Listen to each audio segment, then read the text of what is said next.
রবীন্দ্রনাথ ঠাকুরের শান্তিনিকেতন গ্রন্থের অন্তর্গত কর্মযোগ।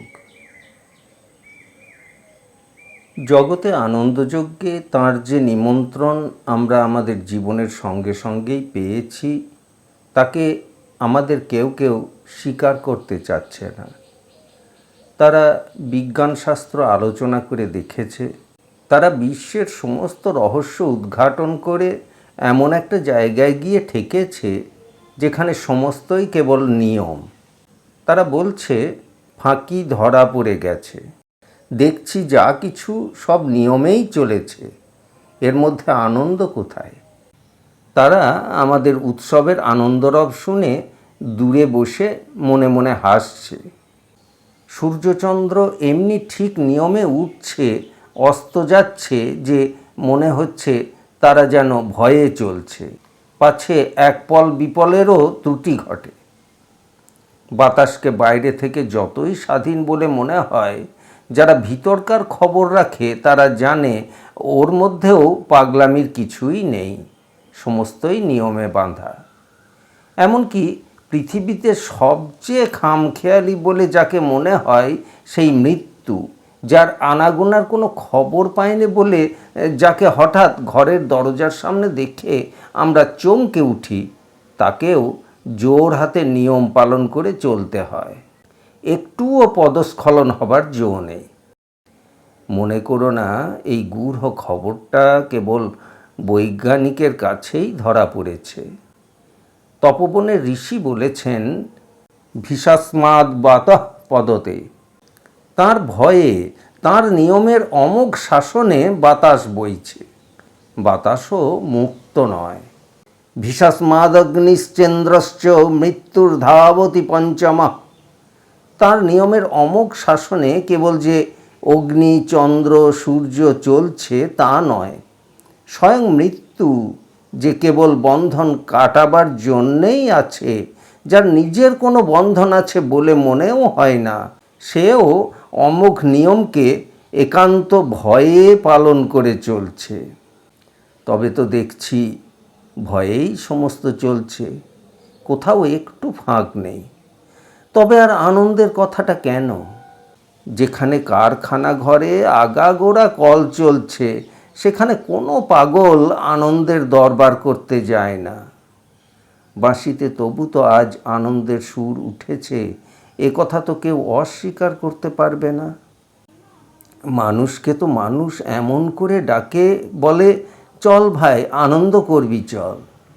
এই নিয়মের রাজ্যে এমন কথাটা তার মুখ দিয়ে বের হয় কেন? সে দেখতে পাচ্ছে নিয়মের কঠিন দণ্ড একেবারে অটল হয়ে দাঁড়িয়ে আছে, কিন্তু তাকে জড়িয়ে জড়িয়ে, তাকে আচ্ছন্ন করে যে লতাটি উঠেছে, তাতে কি আমরা কোনো ফুল ফুটতে দেখিনি কি কোথাও শ্রী এবং শান্তি, সৌন্দর্য এবং ঐশ্বর্য? দেখছি নাকি প্রাণের লীলা, গতির নৃত্য, বৈচিত্র্যের অজস্রতা? বিশ্বের নিয়ম সোজা হয়ে দাঁড়িয়ে নিজেকেই চরম রূপে প্রচার করছে না, একটি অনির্বচনীয়ের পরিচয় তাকে চারিদিকে আচ্ছন্ন করে প্রকাশ পাচ্ছে। সেই জন্যেই তো উপনিষদ একবার বলেছেন, অমোঘ শাসনের ভয়ে যা কিছু সমস্ত চলেছে। তিনিই আবার বলেছেন, আনন্দাধ্যেব খল্লিমানি ভূতানি জায়ন্তে। আনন্দ থেকেই এই যা কিছু সমস্ত জন্মাচ্ছে। যিনি আনন্দ স্বরূপ, মুক্ত, তিনিই নিয়মের বন্ধনের মধ্য দিয়ে দেশকালে আপনাকে প্রকাশ করছেন। কবির মুক্ত আনন্দ আপনাকে প্রকাশ করবার বেলায় ছন্দের বাঁধন মানে, কিন্তু যে লোকের নিজের মনের মধ্যে ভাবের উদ্বোধন হয়নি, সে বলে এর মধ্যে আগাগোড়া কেবল ছন্দের ব্যায়ামই দেখছি। সে নিয়ম দেখে, নৈপুণ্য দেখে, কেননা সেইটাই চোখে দেখা যায়। কিন্তু যাকে অন্তর দিয়ে দেখা যায়, সেই রসকে সে বোঝে না। সে বলে রস কিছুই নেই। সে মাথা নেড়ে বলছে সমস্তই যন্ত্র, কেবল বৈজ্ঞানিক নিয়ম। কিন্তু কিন্তু ওই যে কার উচ্ছ্বসিত কণ্ঠ এমন নিতান্ত সহজ সুরে বলে উঠেছে, রস বৈশঃ, কবির কাব্যে তিনি যে অনন্ত রস দেখতে পাচ্ছেন। জগতের নিয়ম তো তার কাছে আপনার বন্ধনের রূপ দেখাচ্ছে না। তিনি যে একেবারে নিয়মের চরমকে দেখে আনন্দে বলে উঠেছেন, আনন্দাধ্যেব খল্লিমানি ভূতানি জায়ন্তে। জগতে তিনি ভয়কে দেখছেন না, আনন্দকেই দেখছেন। সেই জন্যেই বলছেন, আনন্দং ব্রহ্মণ বিদ্যান্ন বিভেতি কুতশ্চন। ব্রহ্মের আনন্দকে যিনি সর্বত্র জানতে পেরেছেন, তিনি আর কিছুতেই ভয় পান না। এমনি করে জগতে আনন্দকে দেখে প্রত্যক্ষ ভয়কে যিনি একেবারেই অস্বীকার করেছেন, তিনিই বলেছেন, মহৎ ভয়ং বজ্রমুদ্যতং জয় তৎ বিদুর মৃতাস্তে ভবন্তি। এই মহৎ ভয়কে, এই উদ্যত বজ্রকে যারা জানেন, তাদের আর মৃত্যু ভয় থাকে না। যারা জেনেছে ভয়ের মধ্য দিয়েই অভয়, নিয়মের মধ্য দিয়েই আনন্দ আপনাকে প্রকাশ করেন, তারাই নিয়মকে পার হয়ে চলে গেছে। নিয়মের বন্ধন তাদের পক্ষে নেই যে তা নয়, কিন্তু সে যে আনন্দেরই বন্ধন, সে যে প্রেমিকের পক্ষে প্রিয়তমের ভুজবন্ধনের মতো, তাতে দুঃখ নেই, কোনো দুঃখ নেই। সকল বন্ধনই সে যে খুশি হয়ে গ্রহণ করে, কোনোটাকেই এড়াতে চায় না। কেননা সমস্ত বন্ধনের মধ্যেই সে যে আনন্দের নিবিড় স্পর্শ উপলব্ধি করতে থাকে। বস্তুত যেখানে নিয়ম নেই, যেখানে উশৃঙ্খল উন্মত্ততা, সেইখানেই তাকে বাঁধে, তাকে মারে। সেইখানেই অসীমের সঙ্গে বিচ্ছেদ, পাপের যন্ত্রণা। প্রবৃত্তির আকর্ষণে সত্যের সুদৃঢ় নিয়মবন্ধন থেকে যখন সে স্খলিত হয়ে পড়ে, তখনই সে মাতার আলিঙ্গন ভ্রষ্ট শিশুর মতো কেঁদে উঠে বলে, মা মা হিংসি, আমাকে আঘাত করো না। সে বলে, বাঁধো আমাকে, বাঁধো তোমার নিয়মে, আমাকে বাঁধো, অন্তরে বাঁধো, বাহিরে বাঁধো, আমাকে আচ্ছন্ন করে আবৃত করে বেঁধে রাখো, কোথাও কিছু ফাঁক রেখো না, শক্ত করে ধরো। তোমারই নিয়মের বাহুপাশে বাঁধা পড়ে তোমার আনন্দের সঙ্গে জড়িত হয়ে থাকি। আমাকে পাপের মৃত্যুবন্ধন থেকে টেনে নিয়ে তুমি দৃঢ় করে রক্ষা করো। নিয়মকে আনন্দের বিপরীত জ্ঞান করে কেউ কেউ যেমন মাতলামিকেই আনন্দ বলে ভুল করে, তেমনি আমাদের দেশে এমন লোক প্রায় দেখা যায় যারা কর্মকে মুক্তির বিপরীত বলে কল্পনা করেন। তারা মনে করেন কর্ম পদার্থটা স্থূল, ওটা আত্মার পক্ষে বন্ধন। কিন্তু এই কথা মনে রাখতে হবে, নিয়মেই যেমন আনন্দের প্রকাশ, কর্মেই তেমনি আত্মার মুক্তি। আপনার ভিতরেই আপনার প্রকাশ হতে পারে না বলেই আনন্দ বাহিরের নিয়মকে ইচ্ছা করে, তেমনি আপনার ভিতরেই আপনার মুক্তি হতে পারে না বলেই আত্মা মুক্তির জন্যে বাহিরের কর্মকে চায়। মানুষের আত্মা কর্মেই আপনার ভিতর থেকে আপনাকে মুক্ত করছে। তাই যদি না হতো, তাহলে কখনোই সে ইচ্ছা করে কর্ম করতো না। মানুষ যতই কর্ম করছে, ততই সে আপনার ভিতরকার অদৃশ্যকে দৃশ্য করে তুলছে, ততই সে আপনার সুদূরবর্তী অনাগতকে এগিয়ে নিয়ে আসছে। এই উপায়ে মানুষ আপনাকে কেবলই স্পষ্ট করে তুলছে। মানুষ আপনার নানা কর্মের মধ্যে, রাষ্ট্রের মধ্যে, সমাজের মধ্যে আপনাকেই নানা দিক থেকে দেখতে পাচ্ছে। এই দেখতে পাওয়াই মুক্তি। অন্ধকার মুক্তি নয়, অস্পষ্টতা মুক্তি নয়। অস্পষ্টতার মতো ভয়ঙ্কর বন্ধন নেই। অস্পষ্টতাকে ভেদ করে উঠবার জন্যেই বীজের মধ্যে অঙ্কুরের চেষ্টা, কুঁড়ির মধ্যে ফুলের প্রয়াস। অস্পষ্টতার আবরণকে ভেদ করে সুপরিস্ফুট হবার জন্যেই আমাদের চিত্তের ভিতরকার ভাবরাশি বাইরে আকার গ্রহণের উপলক্ষ খুঁজে বেড়াচ্ছে। আমাদের আত্মাও অনির্দিষ্টতার কুহেলিকা থেকে আপনাকে মুক্ত করে বাইরে আনবার জন্যেই কেবলই কর্ম সৃষ্টি করছে। যে কর্মে তার কোনো প্রয়োজনই নেই, যা তার জীবনযাত্রার পক্ষে আবশ্যক নয়, তাকেও কেবলই সে তৈরি করে তুলছে। কেননা সে মুক্তি চায়, সে আপনার অন্তরাচ্ছাদন থেকে মুক্তি চায়, সে আপনার অরূপের আবরণ থেকে মুক্তি চায়, সে আপনাকে দেখতে চায়, পেতে চায়। ঝোপঝাড় কেটে সে যখন বাগান তৈরি করে, তখন কুরুপতার মধ্য থেকে সে যে সৌন্দর্যকে মুক্ত করে তোলে, সে তার নিজেরই ভিতরকার সৌন্দর্য। বাইরে তাকে মুক্তি দিতে না পারলে অন্তরেও সে মুক্তি পায় না। সমাজের যথেচ্ছাচারের মধ্যে সুনিয়ম স্থাপন করে অকল্যাণের বাধার ভিতর থেকে যে কল্যাণকে সে মুক্তিদান করে, সে তারই নিজের ভিতরকার কল্যাণ। বাইরে তাকে মুক্তি দিতে না পারলে অন্তরেও সে মুক্তি লাভ করে না। এমনি করে মানুষ নিজের শক্তিকে, সৌন্দর্যকে, মঙ্গলকে, নিজের আত্মাকে নানাবিধ কর্মের ভিতরে কেবলই বন্ধনমুক্ত করে দিচ্ছে। যতই তাই করছে, ততই আপনাকে মহৎ করে দেখতে পাচ্ছে, ততই তার আত্মপরিচয় বিস্তীর্ণ হয়ে যাচ্ছে। উপনিষদ বলেছেন, কুর্বন্নে বেহ কর্মাণি জিজিবিষেৎ শতং সমাহ। কর্ম করতে করতেই 100 বৎসর বেঁচে থাকতে ইচ্ছা করবে। যারা আত্মার আনন্দকে প্রচুর রূপে উপলব্ধি করেছেন, এ হচ্ছে তাঁদেরই বাণী।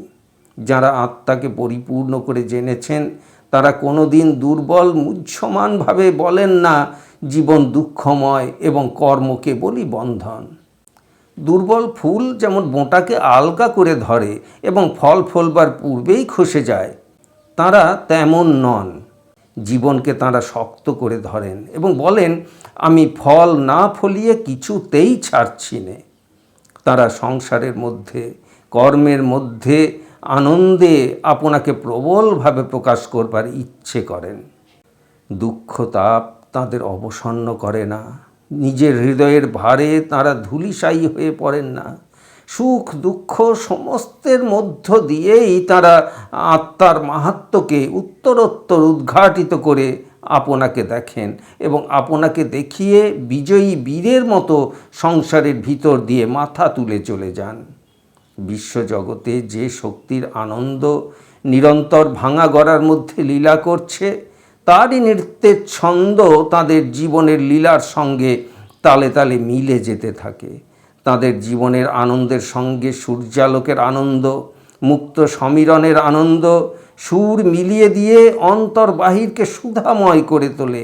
তারাই বলেন, কুর্বন্নে বেহ কর্মাণি জিজিবিষেৎ শতং সমাহ।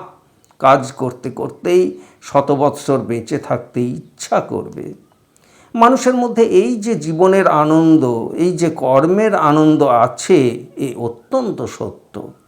এ কথা বলতে পারবো না এ আমাদের মোহ। এ কথা বলতে পারবো না যে একে ত্যাগ না করলে আমরা ধর্ম সাধনার পথে প্রবেশ করতে পারবো না। ধর্ম সাধনার সঙ্গে মানুষের কর্মজগতের বিচ্ছেদ ঘটানো কখনোই মঙ্গল নয়। বিশ্ব মানবের নিরন্তর কর্মচেষ্টাকে তার ইতিহাসের বিরাট ক্ষেত্রে একবার সত্য দৃষ্টিতে দেখো। যদি তা দেখো, তাহলে কর্মকে কি কেবল দুঃখের রূপেই দেখা সম্ভব হবে?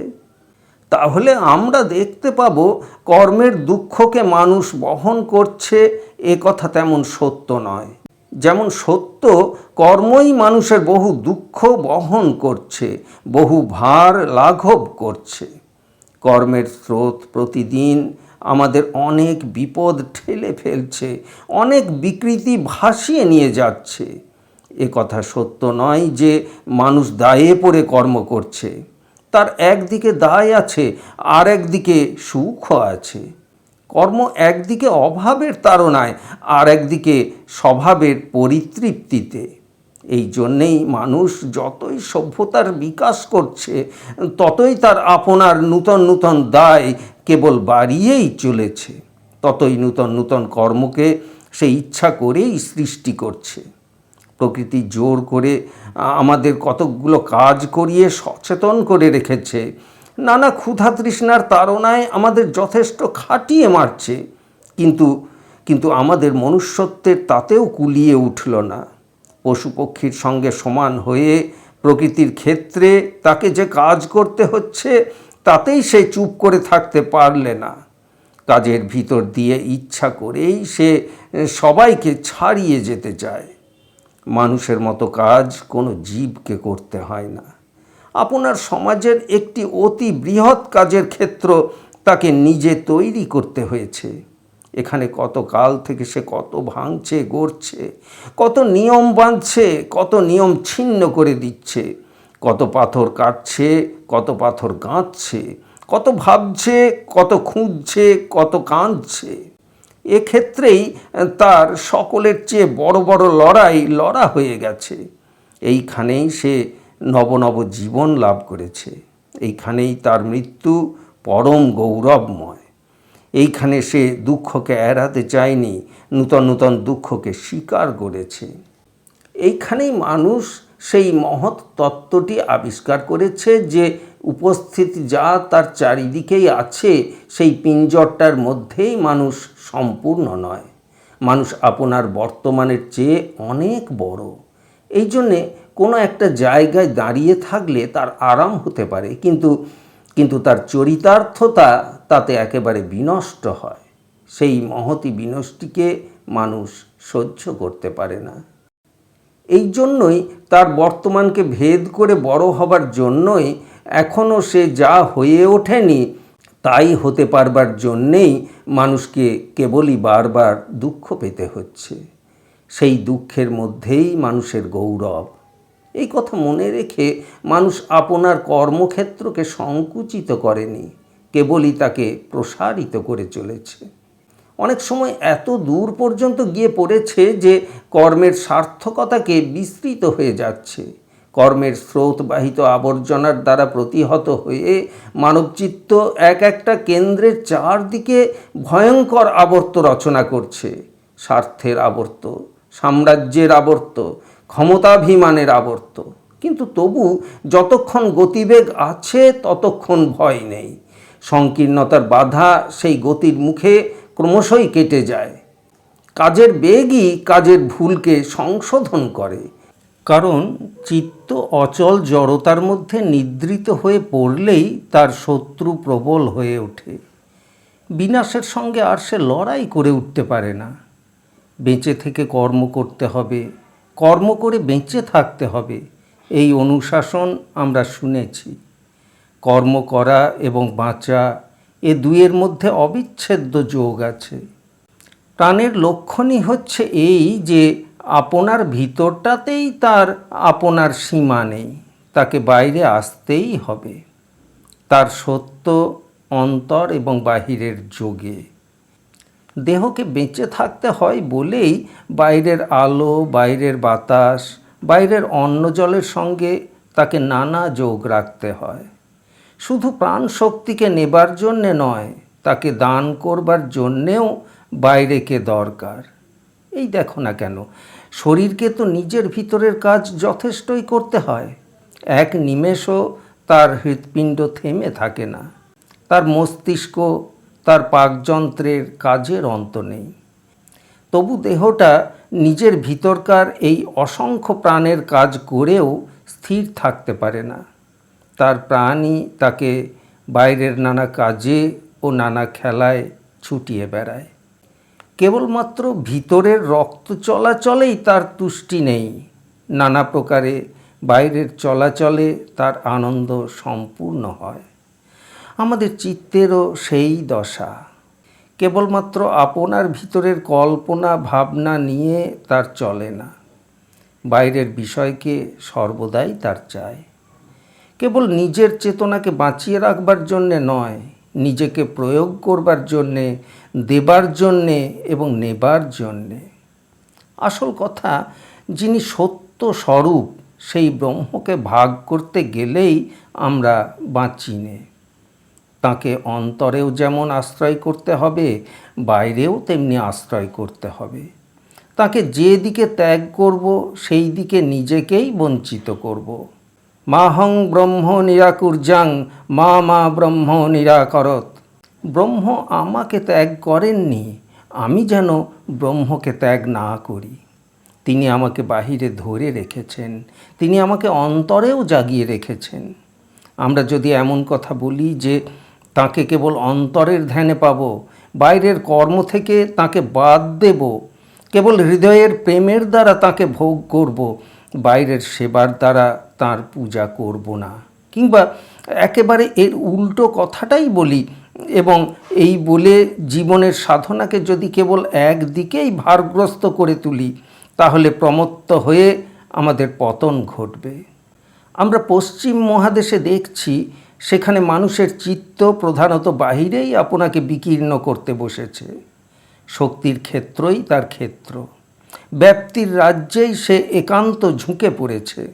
মানুষের অন্তরের মধ্যে যেখানে সমাপ্তির রাজ্য, সে জায়গাটাকে সে পরিত্যাগ করবার চেষ্টায় আছে, তাকে সে ভালো করে বিশ্বাসই করে না।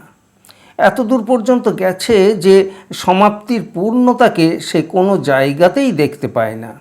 যেমন বিজ্ঞান বলছে বিশ্বজগৎ কেবলই পরিণতির অন্তহীন পথে চলেছে, তেমনি ইউরোপ আজকাল বলতে আরম্ভ করেছে জগতে ঈশ্বরও ক্রমশ পরিণত হয়ে উঠছেন।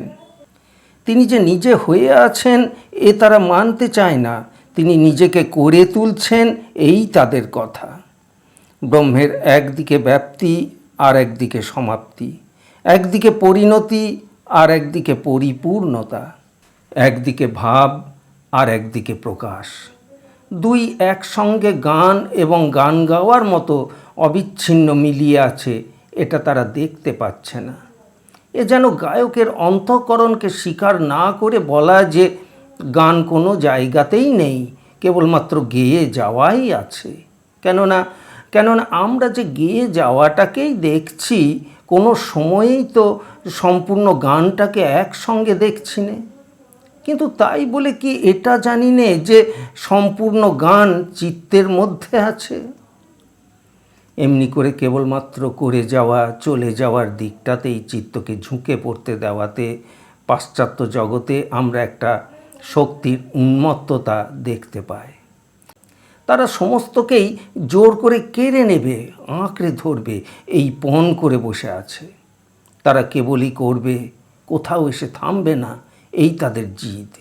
জীবনের কোনো জায়গাতেই তারা মৃত্যুর সহজ স্থানটিকে স্বীকার করে না, সমাপ্তিকে তারা সুন্দর বলে দেখতে জানে না। আমাদের দেশে ঠিক এর উল্টো দিকে বিপদ। আমরা চিত্তের ভিতরের দিকটাতেই ঝুঁকে পড়েছি, শক্তির দিককে, ব্যাপ্তির দিককে আমরা গাল দিয়ে পরিত্যাগ করতে চাই। ব্রহ্মকে ধ্যানের মধ্যে কেবল পরিসমাপ্তির দিক দিয়েই দেখব, তাকে বিশ্ব ব্যাপারে নিত্য পরিণতির দিক দিয়ে দেখব না, এই আমাদের পণ। এই জন্য আমাদের দেশে সাধকদের মধ্যে আধ্যাত্মিক উন্মত্ততার দুর্গতি প্রায়ই দেখতে পায়। আমাদের বিশ্বাস কোনো নিয়মকে মানে না, আমাদের কল্পনার কিছুতেই বাধা নেই, আমাদের আচারকে কোনো প্রকার যুক্তির কাছে কিছুমাত্র জবাবদিহি করতে হয় না। আমাদের জ্ঞান বিশ্ব পদার্থ থেকে ব্রহ্মকে অবিচ্ছিন্ন করে দেখবার ব্যর্থ প্রয়াস করতে করতে শুকিয়ে পাথর হয়ে যায়।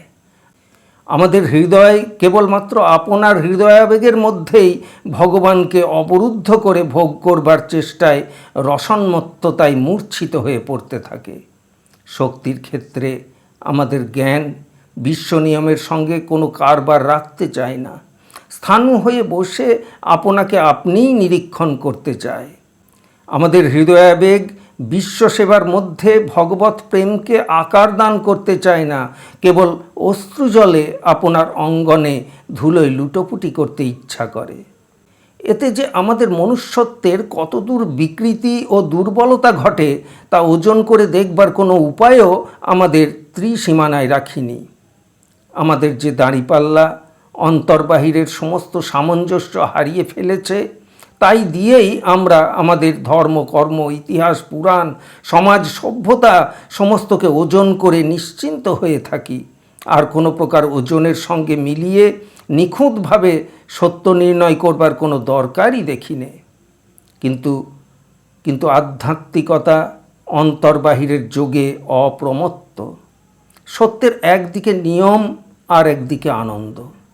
তার একদিকে ধ্বনিত হচ্ছে ভয়াদসাগ্নিক স্থপতি, আরেকদিকে ধ্বনিত হচ্ছে আনন্দাধ্যেব খল্লিমানি ভূতানি জায়ন্তে।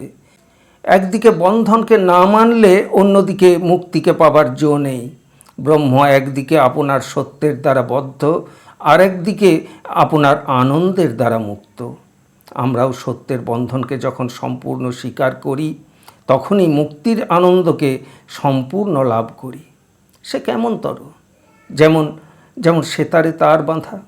সেতারের তার যখন একেবারে ঠিক সত্য করে বাঁধা হয়, সেই বন্ধনে স্বরতত্ত্বের নিয়মের যখন লেশমাত্র স্খলন না হয়, তখন সেই তারে গান বাজে এবং সেই গানের সুরের মধ্যেই সেতারের তার আপনাকে আপনি ছাড়িয়ে যায়। সে মুক্তি লাভ করতে থাকে। একদিকে সে নিয়মের মধ্যে অবিচলিতভাবে বাঁধা পড়েছে বলেই অন্যদিকে সে সঙ্গীতের মধ্যে উদারভাবে উন্মুক্ত হতে পেরেছে। যতক্ষণ এই তার ঠিক সত্য হয়ে বাঁধা হয়নি, ততক্ষণ সে কেবলমাত্রই বন্ধন ছাড়া আর কিছুই নয়। কিন্তু তাই বলে এই তার খুলে ফেলাকেই মুক্তি বলে না। সাধনার কঠিন নিয়মে ক্রমশই তাকে সত্যে বেঁধে তুলতে পারলেই সে বদ্ধ থেকেও এবং বদ্ধ থাকাতেই পরিপূর্ণ সার্থকতার মধ্যে মুক্তি লাভ করে। আমাদের জীবনের বীণাতেও কর্মের সরু মোটা তারগুলি ততক্ষণ কেবলমাত্র বন্ধন, যতক্ষণ তাদের সত্যের নিয়মে ধ্রুব করে না বেঁধে তুলতে পারি। কিন্তু তাই বলে এই তারগুলিকে খুলে ফেলে দিয়ে শূন্যতার মধ্যে, ব্যর্থতার মধ্যে নিষ্ক্রিয়তা লাভকে মুক্তি লাভ বলে না। তাই বলছিলুম, কর্মকে ত্যাগ করা নয়, কিন্তু আমাদের প্রতিদিনের কর্মকেই চিরদিনের সুরে ক্রমশ বেঁধে তোলবার সাধনাই হচ্ছে সত্যের সাধনা, ধর্মের সাধনা। এই সাধনারই মন্ত্র হচ্ছে যৎ কর্ম প্রকুর্বিত তদ্ব্রহ্মণি সমর্পয়েত। যে যে কর্ম করবে সমস্তই ব্রহ্মকে সমর্পণ করবে, অর্থাৎ সমস্ত কর্মের দ্বারা আত্মা আপনাকে ব্রহ্মে নিবেদন করতে হবে। অনন্তের কাছে নিত্য এই নিবেদন করাই আত্মার গান। এই হচ্ছে আত্মার মুক্তি। তখন কি আনন্দ যখন সকল কর্মই ব্রহ্মের সঙ্গে যোগের পথ। কর্ম যখন আমাদের নিজের প্রবৃত্তির কাছেই ফিরে ফিরে না আসে, কর্মে যখন আমাদের আত্মসমর্পণ প্রতিদিন একান্ত হয়ে ওঠে, সেই পূর্ণতা, সেই মুক্তি, সেই স্বর্গ। তখন সংসারই তো আনন্দ নিকেতন।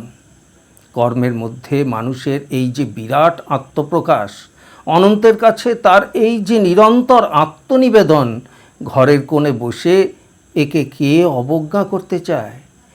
সমস্ত মানুষে মিলে রৌদ্রে বৃষ্টিতে দাঁড়িয়ে কালে কালে মানব মাহাত্ম্যের যে অভ্রভেদী মন্দির রচনা করছে, কে মনে করে সেই সুমহৎ সৃষ্টি ব্যাপার থেকে সুদূরে পালিয়ে গিয়ে নিভৃতে বসে আপনার মনে কোনো একটা ভাবরস সম্ভোগই মানুষের সঙ্গে ভগবানের মিলন, এবং সেই সাধনাই ধর্মের চরম সাধনা? ওরে উদাসীন, ওরে আপনার মাদকতায় বিভোর সন্ন্যাসী, এখনই শুনতে কি পাচ্ছ না ইতিহাসের সুদূর প্রসারিত ক্ষেত্রে মনুষ্যত্বের প্রশস্ত রাজপথে মানবাত্মা চলেছে মেঘমন্দ্র গর্জনে আপনার কর্মের বিজয় রথে, চলেছে বিশ্বের মধ্যে আপনার অধিকারকে বিস্তীর্ণ করতে।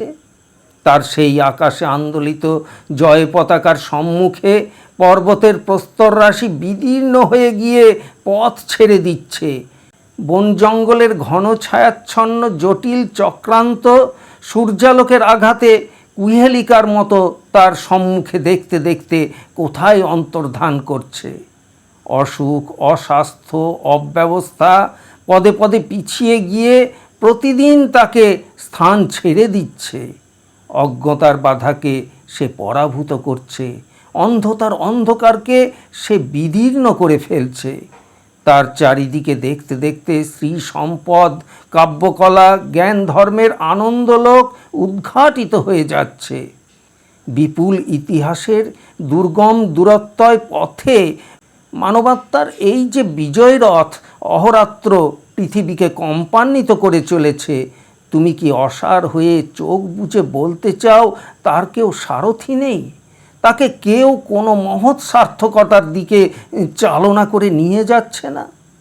এইখানেই এই মহৎ সুখ দুঃখ বিপদ সম্পদের পথেই কি রথীর সঙ্গে সারথীর যথার্থ মিলন ঘটছে না? রথ চলেছে, শ্রাবণের অমারাত্রির দুর্যোগও সেই সারথীর অনিমেষ নেত্রকে আচ্ছন্ন করতে পারছে না। মধ্যাহ্ন সূর্যের প্রখর আলোকেও তার ধ্রুব দৃষ্টি প্রতিহত হচ্ছে না। আলোকে অন্ধকারে চলেছে রথ, আলোকে অন্ধকারে মিলন রথীর সঙ্গে সেই সারথীর। চলতে চলতে মিলন, পথের মধ্যে মিলন, উঠবার সময় মিলন, নামবার সময় মিলন রথীর সঙ্গে সারথীর। ওরে, কে সেই নিত্য মিলনকে অগ্রাহ্য করতে চায়? তিনি যেখানে চালাতে চান, কে সেখানে চলতে চায় না? কে বলতে চায় আমি মানুষের ইতিহাসের ক্ষেত্র থেকে সুদূরে পালিয়ে গিয়ে নিষ্ক্রিয়তার মধ্যে, নিশ্চেষ্টতার মধ্যে একলা পড়ে থেকে তার সঙ্গে মিলব? কে বলতে চায় এই সমস্তই মিথ্যা? এই বৃহৎ সংসার, এই নিত্য বিকাশমান মানুষের সভ্যতা অন্তর্বাহিরের সমস্ত বাধাকে ভেদ করে আপনার সকল প্রকার শক্তিকে জয়যুক্ত করবার জন্যে মানুষের এই চিরদিনের চেষ্টা, এই পরম দুঃখের এবং পরম সুখের সাধনা। যে লোক এ সমস্তকেই মিথ্যা বলে, কত বড় মিথ্যা তার চিত্তকে আক্রমণ করেছে! এত বড় বৃহৎ সংসারকে এত বড় ফাঁকি বলে যে মনে করে, সে কি সত্যস্বরূপ ঈশ্বরকে সত্যই বিশ্বাস করে? যে মনে করে পালিয়ে গিয়ে তাকে পাওয়া যায়, সে কবে তাকে পাবে? কোথায় তাকে পাবে? পালিয়ে কত দূরে সে যাবে? পালাতে পালাতে একেবারে শূন্যতার মধ্যে গিয়ে পৌঁছবে এমন সাধ্য তার আছে কি? তা নয়।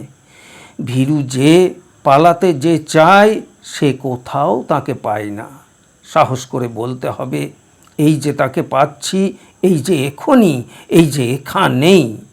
বারবার বলতে হবে, আমার প্রত্যেক কর্মের মধ্যে আমি যেমন আপনাকে পাচ্ছি, তেমনি আমার আপনার মধ্যে যিনি আপনি, তাকে পাচ্ছি। কর্মের মধ্যে আমার যা কিছু বাধা, যা কিছু বেসুর, যা কিছু জড়তা, যা কিছু অব্যবস্থা, সমস্তকেই আমার শক্তির দ্বারা, সাধনার দ্বারা দূর করে দিয়ে এই কথাটি অসংকোচে বলবার অধিকারটি আমাদের লাভ করতে হবে যে কর্মে আমার আনন্দ, সেই আনন্দেই আমার আনন্দময় বিরাজ করছেন। উপনিষদে ব্রহ্মবিদাং বরিষ্ঠ, ব্রহ্মবিদদের মধ্যে শ্রেষ্ঠ কাকে বলেছেন?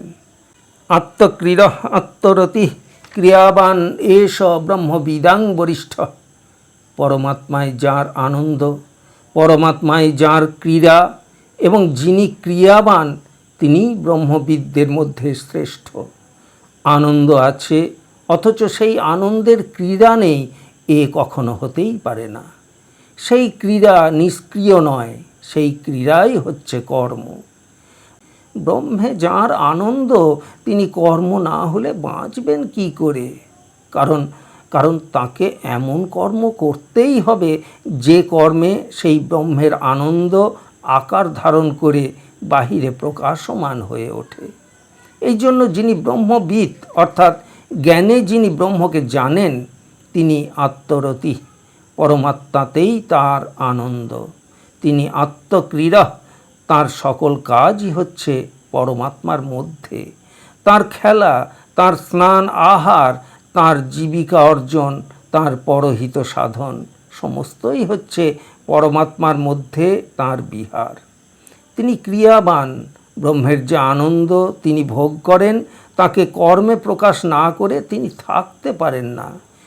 কবির আনন্দ কাব্যে, শিল্পীর আনন্দ শিল্পে, বীরের আনন্দ শক্তির প্রতিষ্ঠায়, জ্ঞানীর আনন্দ তত্ত্বাবিষ্কারে যেমন আপনাকে কেবলই কর্ম আকারে প্রকাশ করতে যাচ্ছে, ব্রহ্মবিদের আনন্দ তেমনি জীবনে ছোট বড় সকল কাজেই সত্যের দ্বারা, সৌন্দর্যের দ্বারা, শৃঙ্খলার দ্বারা, মঙ্গলের দ্বারা অসীমকেই প্রকাশ করতে চেষ্টা করে।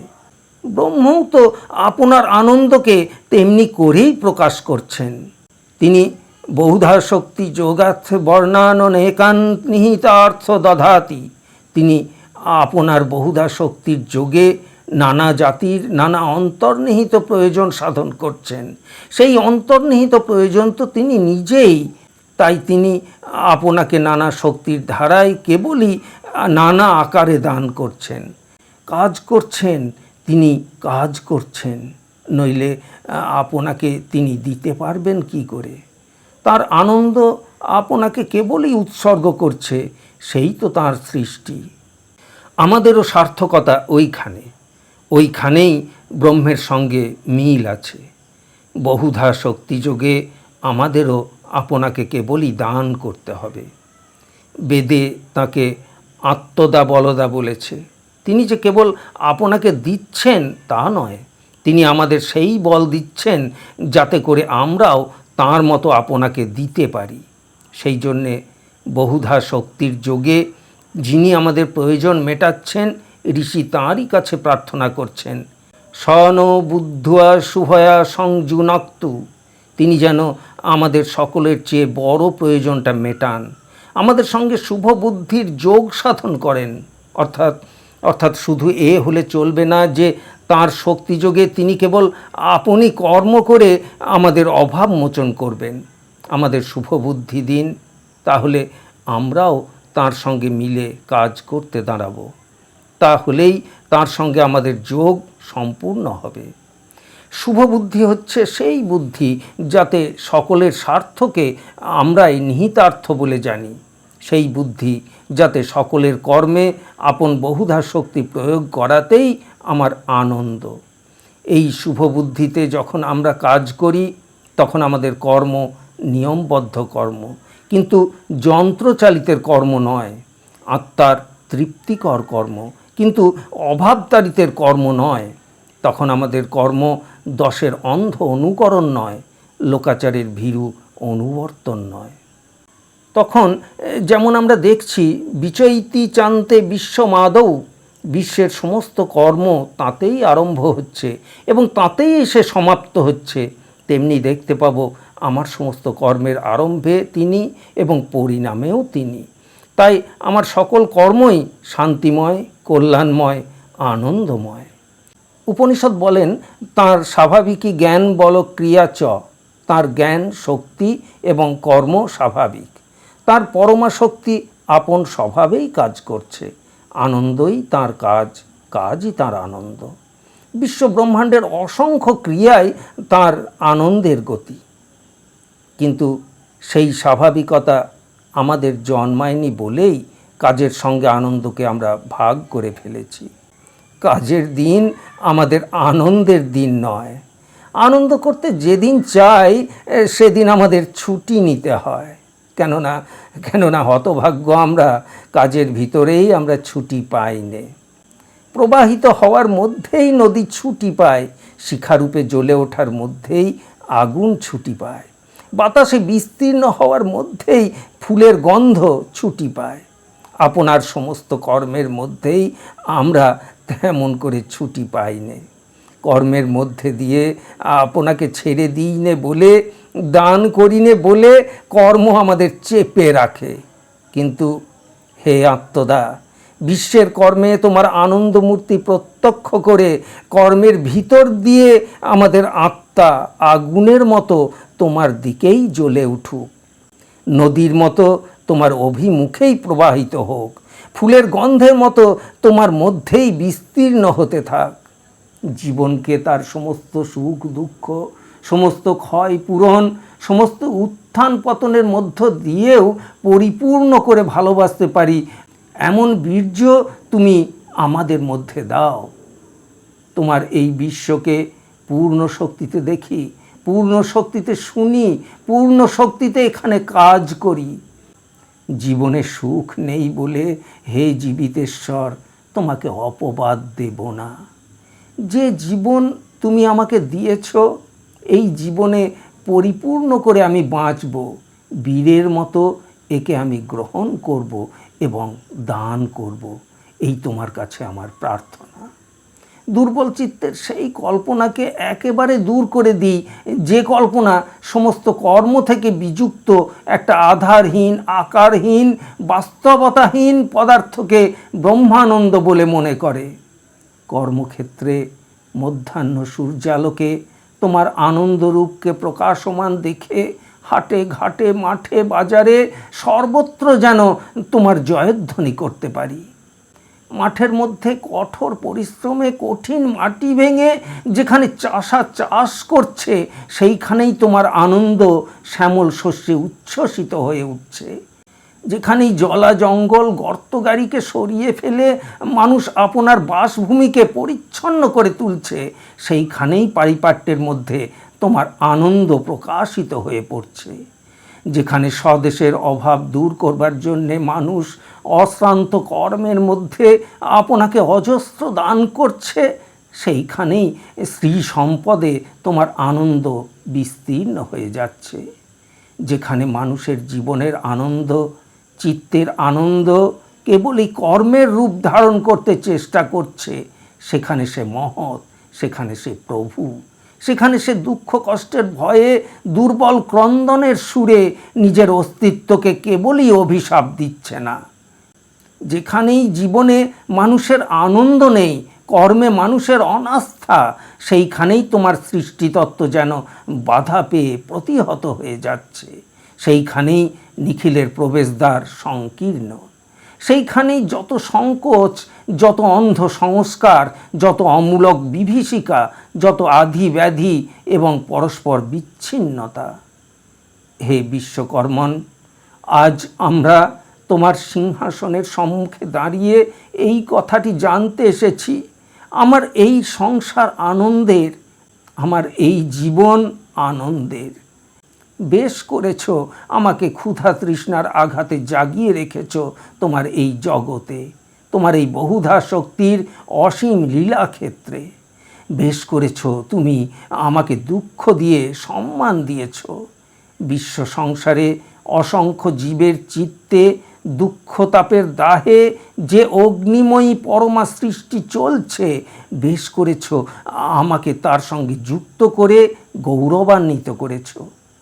সেই সঙ্গে প্রার্থনা করতে এসেছি, আজ তোমার বিশ্বশক্তির প্রবল বেগ বসন্তের উদ্দাম দক্ষিণ বাতাসের মতো ছুটে চলে আসুক, মানবের বিশাল ইতিহাসের মহাক্ষেত্রের উপর দিয়ে ধেয়ে আসুক, নিয়ে আসুক তার নানা ফুলের গন্ধকে, নানা বনের মর্মধ্বনিকে বহন করে আমাদের দেশের এই শব্দহীন, প্রাণহীন, শুষ্কপ্রায় চিত্ত অরণ্যের সমস্ত শাখা পল্লবকে দুলিয়ে কাঁপিয়ে মুখরিত করে দিক।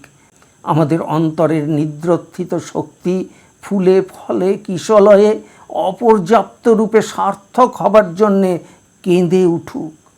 দেখতে দেখতে শত সহস্র কর্মচেষ্টার মধ্যে আমাদের দেশের ব্রহ্মোপাসনা আকার ধারণ করে তোমার অসীমতার অভিমুখে বাহু তুলে আপনাকে একবার দিগ্বিদিকে ঘোষণা করুক।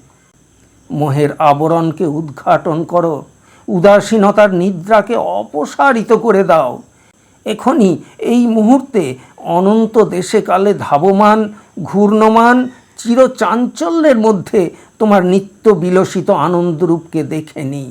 তারপরে সমস্ত জীবন দিয়ে তোমাকে প্রণাম করে সংসারে মানবাত্মার সৃষ্টিক্ষেত্রের মধ্যে প্রবেশ করি, যেখানে নানা দিক থেকে নানা অভাবের প্রার্থনা, দুঃখের ক্রন্দন, মিলনের আকাঙ্ক্ষা এবং সৌন্দর্যের নিমন্ত্রণ আমাকে আহ্বান করছে।